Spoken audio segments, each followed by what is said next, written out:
Welcome to Zcast, everyone. I'm Zeus Caravallo from ZK Research, and I am here inside MGM Music Hall, with Jon Arnold. We and I just attended an event here, but we thought we'd take some time to talk about the Enterprise Connect event we were both at last week. So, Jon, why don't you say hi and introduce yourself? Yeah, hi. We're in a big music hall.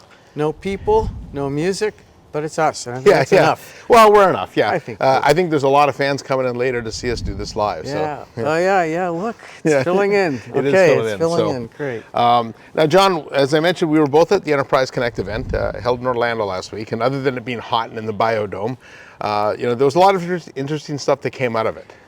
And so I was thinking of doing a big deal, no big deal, but I think everything announced there, you could argue in some way was a bit of a big deal.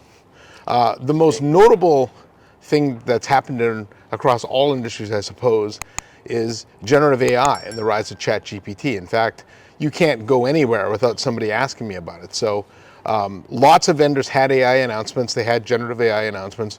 What did you think of them, and were there any that really stood out? Well, it's a bit overkill. I mean, it's a knee-jerk for sure. Once one does it, they all have to do it. I'm shocked they actually got their presentations aligned, right, with as little time as they had. Yeah, well, this is one of those things when it moves fast, you have to kind of go with the flow right away because it's what everyone is talking about right now. So they're moving very quickly because they have to. It's too early to tell if we're going to get some real benefit out of generative AI, but they all have to be there. But no, it's one of these things where no one owns it. Right? I mean, yeah, OpenAI is a big driver of this stuff, but still, there's so much possibility with this that we haven't seen really, I think, yet what's going to happen. All right, well, we had to take a little break for a little maintenance, but we're back now. Okay. Anyways, you were saying it's the wrong moment? Well, no, but the generative AI is such a broad idea. It's I think the thing that we have to kind of get clear is that it's different from the AI we've been chasing the last couple of years. You know, conversational AI has kind of been the 2.0 or maybe even 3.0 version of chatbots, where it's actually really conversational and intelligent and has some practical value. Generative is a whole other thing though, because now it's feeding back to you, not just taking inputs, but giving it back to you. And the exciting part is because it can pull it from any and every source. That's great, but we haven't thought through the ramifications yet, because everything that got people like us who generate a lot of content, we're writing, it's all out there on the public net. And I'm not in business for ChatGPT to steal all my stuff and repurpose it for other purposes. Well, I also wonder if vendors can game the system maybe a little bit too. I was talking with one vendor that said they actually asked ChatGPT to give them the pros and cons of the product, and it did a pretty good job. And they said, well, they were thinking they could go create a bunch of content talking about the negatives as a positive, like the product's too scalable or too easy to use, right? And it would pick that stuff up. And so there really isn't a filtering mechanism for it, right? Yeah, this is all pointing to we need ethics, we need safeguards and guardrails and all this stuff, because we don't know yet. We know there's bias, and we know there's inaccuracies, and the problem is it's just a wild card. We don't know when it's going to turn up. Yeah. It'll come up at the worst possible time. Remember Tay? Right, when that first came out, just like, you leave this to its own devices, the worst scenario is going to be what happens, and that's going to kill it. What they don't want is to discourage people from using it because it was a bad experience, right? So we don't know where this is going to go, but it is too sexy to ignore. Yeah. But think about contact center, how you can get some really effective real-time coaching for agents. Right, and the same thing in the enterprise, although I'm still not sure where it's really going to fit, other than, hey, write my quarterly report for me, and then I move on. I have seen it used as a sales and marketing tool. Sure. I was at Adobe Summit, and their Firefly product actually lets digital marketers very quickly create custom email and custom pictures and things like that. But that's more in the in the communication space. We tend to live in the back end on the service side. Yeah. Not so much in the front end. I've also seen it being used for like PowerPoint creation and things like that. But as a collaboration enabler, that's where I'm not sure. I suppose, in theory, I could ask ChatGPT, I'm meeting Jon Arnold tomorrow, give me 5 talking points, and it could look through all the data and do that. But in that case, then you're only as good as the data you have, and most companies don't really have great data. Right. So we need probably another year or two of that benchmark data to grow up and to be usable, right? And the other thing too, we all think about this as a text-based thing, but there's DAL-E with imagery, and I think if you're in the R&D department and even in the marketing department, when you're cooking up what's the next new product extension or next thing we got to create, those can be useful as kind of kick-starting ideas. You know, we want to serve this type of customer with this type of product. What do we got? And you know, they could throw some ideas at you that might get that conversation going a lot faster. That I could see value in. All right, so I think what we're both saying is potential, not sure yet, right? More data. More data. Yeah, more data is needed. More cowbell. So let's pivot a little bit to the keynotes. I think one of the interesting aspects of the keynote was that Cisco and Microsoft appeared in each other's keynotes, two mortal enemies. That would be, to me, like the Red Sox and Yankees teaming up, I suppose, to go play hockey together or something like that, right? Since or an all-star game or something like that. This is a strange, strange partnership in some ways. It's good for the user, I will say that. Cisco devices are very well built. Microsoft Teams has reached near ubiquity, almost monopoly-like share, I would say. But why in 2023 are we celebrating being able to do a simple video call from a third-party device? Like, to me, we've been talking about standards-based interoperability for as long as I've been covering this industry, and now we're at the point where I can simply do a call, and it seems that this is something that should have happened 10 years ago, right? Well, for sure. I mean, the temptation is the walled garden. They want to control Everyone the wants a whole walled garden, environment. And it's just too open now. And as you say, I think it all comes back to Microsoft. I think they've established being the standard bearer. You can't use the M word, monopoly, right? So, not quite. Yeah. But as long as we're in a PC-based world, where the desktop rules, Microsoft is going to rule. They're not going to rule, though, if the mobile takes off. And mobile UC, I know, has been a problem point. It is getting better, right? But I think when you think of everyone working from home and remotely, mobile is becoming more and more of the go-to device. If that starts to really matter in this space, I think Microsoft could be in a bit of trouble because this is not their space. But now it is, and we've got to live with it. And Cisco, what choice do they have? I mean, I think they just have to go along with it.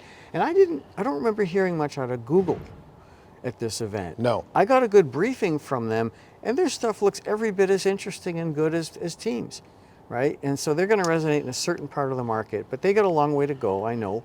But they are putting the pressure on Microsoft now to come back with Bard, keep up with that. There's so much. Yeah, I disagree with that. I think Google's always had. So the expression, "Fool me once, shame on you; fool me twice, shame on me." Every year for a while, I was ready. This is the year that Google is going to make a major push in the enterprise, and the year would come and go. It never happens. Yeah, and so I think we're at like fool me 10. So I am waiting for them to do something, but I don't think they're going to, and I just don't think it. If you think of how big their search business is, even if they own 10% of the UC market, which would take a monumental effort now, it's not really needle moving at Google. They don't need it. Yeah, so they don't need it. But I'm just wondering if they're going to raise the stakes with chat. Well, Bard isn't going to do it, but if they're going to raise the stakes and make the workplace more search based, they might find a way to reinvent things. But they don't need to do this stuff, right? Yeah. But they're just always there lurking, like Amazon, right? They're just lurking. Yeah. Now, what was interesting about the Cisco Microsoft I'm not even going to call it interoperability, I'm going to call it integration, was to me it underscored the fact that the rest of the stack, though, isn't really all that interoperable. I can't send a WebEx message to Slack, which then I can't then send to Teams, which I can't then send to Zoom. So I know you and I work with all the vendors. How many of those tools do you have on your desktop? Like 5, 6, 7? Too many. Yeah, and somewhere along the line, it would be nice to see some standardization to allow interop at that messaging level. And I think here, you mentioned walled garden. I think this is where the vendors completely misunderstand the industry. Interoperability drives utilization, and then you can't force your users to use it because of licensing or whatever. Mm-hmm. The best product must win. Yeah. Right. And I think that's something that scares them. And so if this really were to be complete and interoperable, now you would actually get down to who builds the best product, and that Well, could change the dynamics. And maybe that's part of why Zoom has got email now. Yes. Maybe they want to complete the package. But it also speaks to, as much as we talk about, messaging and mobile and even video being the tools of the trade today, email is still central to just about everything, right? And so, Zoom realized it, Slack realized it. They said, we want you to start your day here, not an email. They had to go that route too. It just shows you these, the technologies that we see every day, we just figure everyone else is catching on. But diffusion of technology, adoption of new technologies always takes a lot longer than we think. Yeah, and what bothers me, and you vendors pay attention to this, stop sending me message in Slack and Zoom and WebEx and Ring or whatever, and then Teams, and then send me an email to say you sent me a message. Right, as if I didn't know. Yeah, I don't need double messages. So triple maybe. Yeah. Now, one of the more interesting announcements, and I'll shift gears a little bit here, that I thought was bandwidth Maestro. In addition to Maestro being a really cool character from Seinfeld, Bob Cobb, also known as the Maestro, who says there's no place to live in Tuscany. That was really kind of an orchestration play. And when I talked to Anthony Bartolo, from Bandwidth, he and I were talking about this, how while the world is pushing us towards integrated UCaaS, CCaaS, CPaaS, AI, if you look at the magic quadrants for, there's no CPaaS one yet, but at least for UCaaS, CCaaS, and conversational AI, there's not one company that's in the leader quadrant of all those three. Of all three. Right, yeah. Vonage might be closest with UCaaS, CCaaS, CPaaS, right? But they're still not. So from an enterprise perspective, if you really want to do UCaaS, CCaaS, CPaaS, you buy one vendor and then you have to have, I suppose a lesser product in one of those areas, or you cobble them together yourself. And what Maestro is designed to do is actually be that kind of connectivity fabric that actually allows you to bridge, 5.9 with WebEx, with Cognigy or something like that. And what did you think of that? Yeah, well, it could piss some of the other vendors off, I suppose. Yeah. I guess everyone's fighting for that share of wallet, but where are they going to have the most, payback for being in this ecosystem? And that speaks to, I guess, as we said earlier, with all these walled gardens, and interoperability being just limited, maybe there's a place for that other layer that kind of makes it all to kind of bypass some of those problems. I think was it Mio that came up with something like that earlier, that they were for messaging. Messaging, yes, yeah. right? To just bridge all of those platforms. And I don't know if that's what people really want. I mean, we're never going to get to we're all going to use the same set of tools all the time.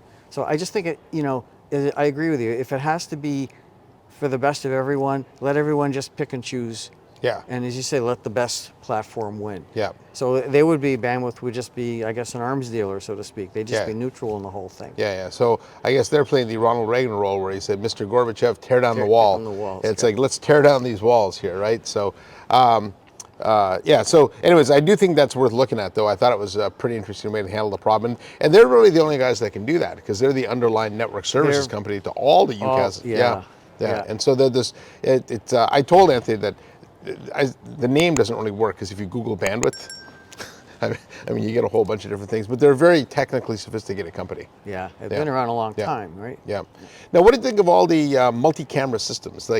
I don't remember an Enterprise Connect. There's always a lot of device stuff because people love their devices, but it seemed this year in particular, there was a big push to multi-camera room systems, which in theory lets us do better rooms, right? Cisco showed the demo of somebody whiteboarding, swinging around, and the camera points back at them. Poly's got something similar to that. Do people want these things? I don't think so. Do you remember Microsoft years ago had something called Roundtable? The center cam. Yeah, in the middle, it kind of looked like the Starship Enterprise. Yeah, it gave you the film strip. Yeah. Okay, that's okay. And I've seen demos of some of these 360 camera things. And the Enterprise had a triangular camera, right? Not a round one. So maybe there's the difference. The shape, form factor of the camera. I just think I find there's too many gadgets. I just I know it's big on meeting equity and make sure you have all the right framing and for everybody to be in the room at the right size and the same size together, yes. But I just think it's too much focus on, just kind of getting the environment right. And I think it takes away too much because everything's so much about being on camera, and that is good for some people. Not everyone's comfortable being on camera, and this shakes us. We're on camera. Yeah, yeah. We're okay with it. Yeah. But not everybody is, and it'll be interesting when we start moving to more of the virtual and mixed realities when we have choices of avatars, Yeah. right? And then all of a sudden, well, what is that camera? How do I want to look? What's my good side of my avatar? We're going to spend a lot of time fussing over these things. TikTok people will love this. Yeah, actually, that's true. They will. But here's where I come down to on this. I think it's a good idea. And I think if companies really understood how to run effective meetings, hybrid meetings, it would actually be beneficial. But I think where we are in the world today, we went from everyone working in the office and a very small percentage of the world using Zoom and Teams products like that, to everybody using products like that for individual work, right? Now that we're coming back to the office, I don't really know if people understand how to use these different rooms for different purposes, right? And I think that Chuck Robbins' quote of "make the office a magnet, not a mandate" is very aspirational, but Cisco's actually figured a lot of that stuff out. And when I talk to CIOs, they're like, "We don't know how to make it a magnet, so we made it a mandate," and that just annoyed a lot of the workers. And even when they do try and build the magnet, the room, people don't use them. And I think the gap right now is culturally, we were never used to working that way before the pandemic. Yeah. So magically, we're not going to come back to the office and work that way. This isn't if you build it, they will come, right? Right, but I think the idea, again, that the magnet idea is you've got to make the workplace a better experience. What can I do here Yes. that I can't do at home? And they're not going to get that multi-camera effect at home. So I think if they can Yes. kind of pitch it in a way that says, okay, well, your meetings are going to be so much better here than what we had before, that might help, but I think it's only going to appeal to certain types of workers. Well, Snorra Jespu from Cisco and I did talk about this, and I said, my analogy is that hybrid work should look like university, where, you remember, I know it was a long time ago for us, but the environment hasn't changed that much, because you went to campus to do what? To go to class, to work in a lab, to collaborate with classmates, to do things that you really couldn't do at home, but you stayed at home if you had to write a paper. Right. Right. Yeah. And so I talked to somebody that saw something from Deloitte where they use the expression, "do not commute to compute," which means if you're going to sit on your computer, don't go to the office. No point, right? So then what are the equivalents of going to class, going to a lab, things like that? And Snorra said at Cisco, they think about it as co-creation, innovation, mentoring, right? And so I think if businesses could get people to understand that if you're doing those things, coming to the office. In fact, if you're coming into the office, fill your day with two younger workers, your boss, maybe a brainstorming session with somebody, and then go home, right? Yeah. But don't come to the office to sit in the huddle room on your computer. Yeah, it just shows you how important it is to rethink Yeah. what hybrid work should be in this day and Yeah. age. And the only way they're going to get it is with more input from Yes. the workers. Yeah, and actually that's a good point. Hybrid work isn't doing the same type of activities at home and in the office. It's Yeah. about doing different activities in different locations. It's gonna filter through to everything. How do people Yeah. get compensated? How do they have career development? And frankly, the technology is only one piece Yeah. of the puzzle. And because we're at a technology conference, we think it's going to solve everything. Technology solves everything. What do you mean? What can't it do? Yeah. Well, it can't make me happy. Can't sing very well. Can't write good songs. But that's okay. Yeah. We can use it. As long as we're the ones setting the pace for it. If we rely, as we're going down this road, to making everything about analytics and letting the data tell us what we need to do, I think we're in trouble, because people still want to come into the office, as you say, for the human contact. And AI doesn't have much of a role, I think, in that. People have got to see each other. The mentoring, I think, is so important. We think about, since pandemic, how many people have started new jobs who have never met the people Yes. they've worked with.